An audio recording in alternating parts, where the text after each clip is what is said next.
Antonio Camaró expone su obra en el Hotel Eurostars Gran Valencia hasta el próximo 21 de enero. La muestra presenta 13 de sus principales creaciones. Antonio Camaró es un pintor peculiar que llena sus lienzos con coloridos espectaculares nacidos de una paleta que respeta la pureza de los colores.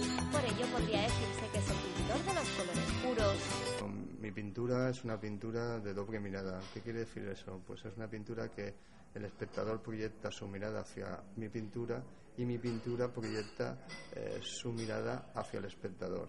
Es una pintura de aprendizaje y desaprendizaje. ¿Qué quiero decirte con eso? Pues quiero decirte que es una pintura que lleva mucho trabajo anterior, académico, de formación, para luego ir dejando eso para encontrar mi propio lenguaje. Es un lenguaje muy vivo, de historias que yo he vivido. Entonces, claro, intento transmitir todos esos mis lienzos. Son unos lienzos, como podéis ver, con unos colores muy puros. Generalmente no hago mezclas, son sacadas del tubo.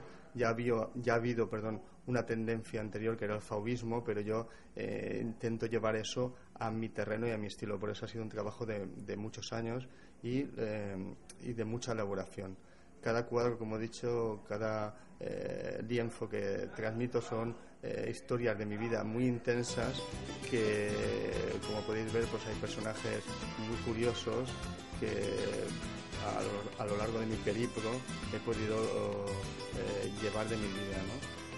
Incluso, ya te digo, es una vuelta a la infancia, porque así intento vivir más como un diario de enamorados, con mucha intensidad esos momentos, y como cuando uno es niño vive todas las cosas con mucha intensidad y la realidad le sorprende cualquier cosa, pues estas escenas que reflejo en mi pintura son cosas que a mí me han sorprendido, que luego las he traspolado al lienzo.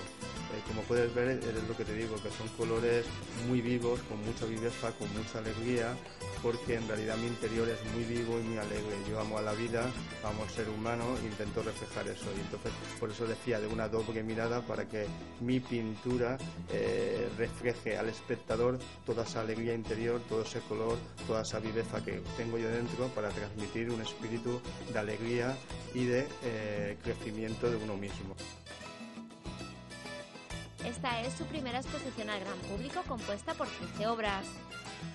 Los amantes de la pintura, del color y del arte tienen una cita ineludible en el Hotel Eurostars Gran Valencia hasta el próximo 21 de enero.